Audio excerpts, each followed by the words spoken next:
there's such a discussion about things we add to our bodies outside of food and water. Drugs is the word they use. Drugs. The drug problem, which for most people is, I can't get any. No matter what your thing is. Even if it's just painkillers or whatever. How did all that get started? One of the commissions on drug abuse, and drug abuse is a misleading phrase, because some of the times it's like children's zoo. I never know what, are the children in there or what? Children's zoo. Drug abuse, they say, this is National Drug Abuse Month. It sounds like they're going to say, if you're not now abusing drugs, get started real soon.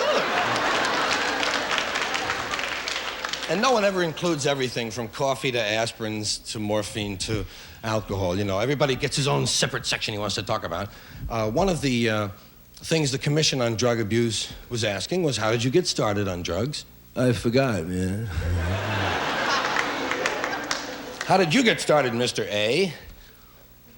Well, when I was a kid, like, if I didn't feel good, you know, if I was sick, my mother would take me to see this man, and she will give him money, and he will give me pills, you know, and I would get better. My mother called it get better.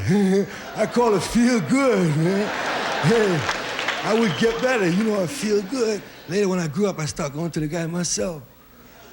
That's always what happens. Someone that we trusted said to us when we were little, take this.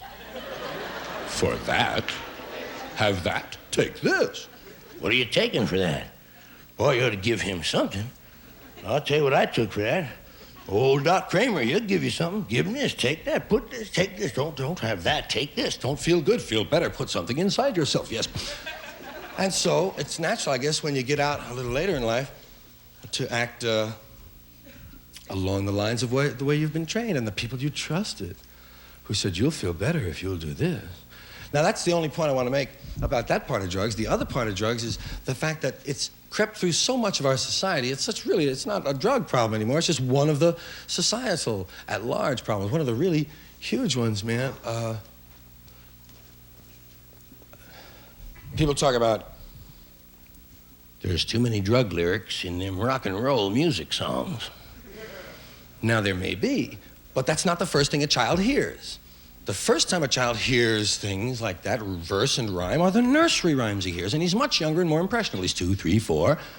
And he hears about these people in the nursery rhymes, and you know what they were into. I mean, think of some of the bizarre behavior. Humpty Dumpty. Big old egg is laying up there gonna go up on the wall. He's high on that stuff they feed chickens, man. I started thinking about it. Most nursery rhyme characters were into some sort of a drug experience or another, it seems to me. If you just, some of them are simple, you just take the name. Snow White, I say, Snow White, all right. Hey. Then I wonder, well, what kind of white? What is it? Is it something up or down? What is it, smack? No, couldn't be smack. There are too many chores with 7 dwarves around. Have to be something to make you feel up, make you feel good, something to make you want to wash the garage. Each of the dwarves was into a separate little drug trip. Happy, just smoked grass, that's all. Hey!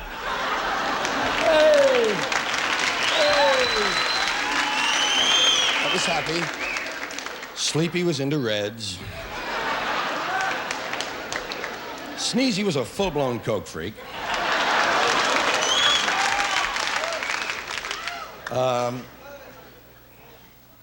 Dopey was into everything. Grumpy, too much speed. Doc was a connection. And Bashful didn't use drugs. He was paranoid on his own. He didn't need the big D to catch the big P.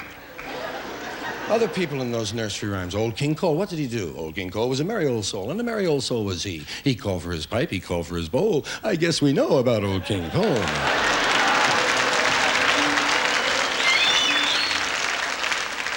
Hansel and Gretel discovered the gingerbread house about 45 minutes after they discovered the mushroom.